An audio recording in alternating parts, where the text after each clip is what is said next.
E eu tenho uma pergunta que pra mim eu queria muito fazer, porque quando você ia ser preso, você podia ir pra outro país. Eu, particularmente, teria ido. Eu falei, caramba, ser preso, perder a sua liberdade é a coisa mais preciosa que a gente tem na vida. Por que você não escolheu sair pra outro O país? Porque te ofereceram, né? querido Igão, é uma coisa.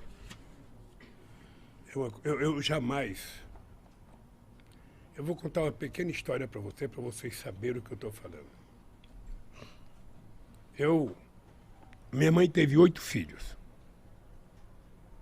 Ela criou esses filhos sozinha, praticamente. Não foram poucas as vezes em que a gente não tinha o que comer em casa. Eu morava no fundo de um bar. O banheiro que a gente utilizava era o banheiro que os bêbados do bar utilizavam.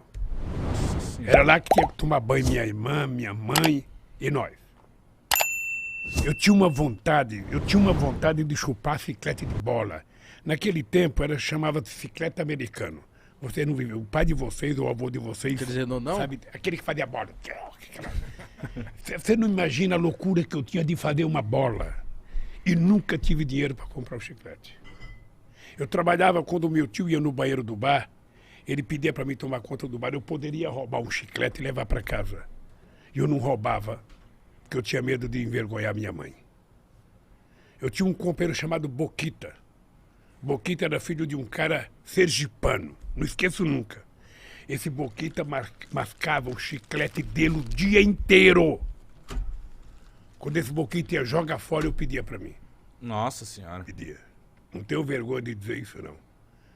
Pedia o chiclete borrachudo, sabe? Levava para casa, lavava ele, colocava um pouco de açúcar. Botava no congelador? E chupava um pouco. Tá? Eu tinha vontade de comer uma maçã. Naquele tempo tinha umas maçãs argentinas. Filho, eu tinha vontade de roubar uma maçã. Roubar e sair correndo e comer. Eu não roubava com medo da minha mãe. Sabe? Essa foi a educação que eu recebi da dona Lindu. Aí você não tem noção. Eu jamais imaginei na minha vida que eu ia sofrer o que eu sofri de ataque de corrupção. Com essa gente, com esses bandidos sabendo que eu não tinha feito. Então, eu poderia ter saído do Brasil. Eu poderia ir para outro país, eu poderia ter ido para uma embaixada, mas eu tomei a decisão de que eu tinha que ir para Curitiba, eu tinha que ir para a Polícia Federal. Eu precisava provar que o Moro era mentiroso. Eu precisava provar que a Força-Tarefa de Curitiba era uma quadrilha. E se eu fugisse, ia aparecer uma fotografia minha, ou fugitivo. E eu não tenho mais idade para isso, cara. Eu tenho um bisneta, eu tinha que honrar a dona Lindu. Então, graças a Deus, eu provei. Tô até hoje, perguntando para esse Moro, diga, tá, o que eu roubei? A sentença que ele deu para mim, sabe qual foi o crime que eu cometi? Qual? O crime é o fato indeterminado. Eu fui condenado por um fato indeterminado. Que esse sem vergonha não teve coragem de dizer. Ele poderia ter dito. Sabe? Então, é muito duro. É muito duro você estar na sua casa, junto com a sua família, e você vai à televisão ficar 20 minutos falando que você é ladrão. Falando que você roubou. Sem mostrar absolutamente nada. Sabe? Então, isso foi muito duro. Eu jamais imaginei passar isso na vida, jamais. Essa é uma marca profunda que eu vou levar na minha vida, sabe? E eu ainda vou pensar bem, mas em algum momento eu vou processar, porque nem que for um tataraneto meu, quinquaraneto, sextataraneto meu, um dia vai ganhar um processo contra essa sacanagem que fizeram comigo. Você ficou quanto tempo nesse processo? Eu fiquei preso 580 dias. Mas o processo foi 4 anos de denúncia, sabe? E aí eu sou agradecido àquele pessoal que fez a vigília para mim em Curitiba, aquelas pessoas que ficaram lá, embaixo de chuva, embaixo de sol, sabe? Eles cantavam todo dia de manhã para mim, gritavam bom dia, presidente, boa tarde, presidente, boa noite, presidente, durante 580 dias. Então é uma coisa que marcou a minha vida. Eu saí da cadeia um outro homem, tive a graça de Deus de sair, sabe, para Cajacajanja, sabe?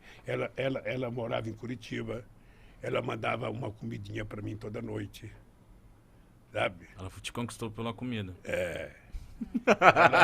É destino, né? Conquistou mano? pela barriga.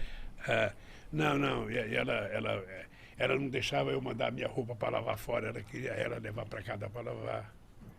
Aí quando eu saí, eu falei, não tem outro jeito, eu vou casar com a bichinha. Mas o que passava na sua cabeça lá dentro? O que você aprendeu? O que você falou que você virou outro... Olha... O que passava ali dentro? Ô, Mitico, é engraçado porque o sofrimento, às vezes, ele te ensina a ficar maior, mais generoso. Eu não podia ficar com ódio dentro da cadeia, porque senão eu tinha que ficar dando cabeçada na parede. Então eu comecei a ler muito, sobretudo sobre a escravidão, para conhecer um pouco melhor o Brasil. Eu comecei a pensar na minha vida, o que tinha acontecido na minha vida, o que eu já tinha feito. E a solidariedade que eu recebi era muito grande, gente. Nunca tinha acontecido com um ser humano o que aconteceu comigo. Nunca. Sabe, a vigília foi uma coisa muito forte na minha vida. Muito forte. Então, eu saí generoso, eu saí pensando em casar com a Janja e sair da política, sabe? Vou viver minha vida. Mas não tem jeito, sabe? Durou quanto tempo esse pensamento? A política é como uma cachaçinha. Você... Falei, eu não quero, mas tomou a primeira, você vai em frente. Feel back and so anytime you stand me, you want your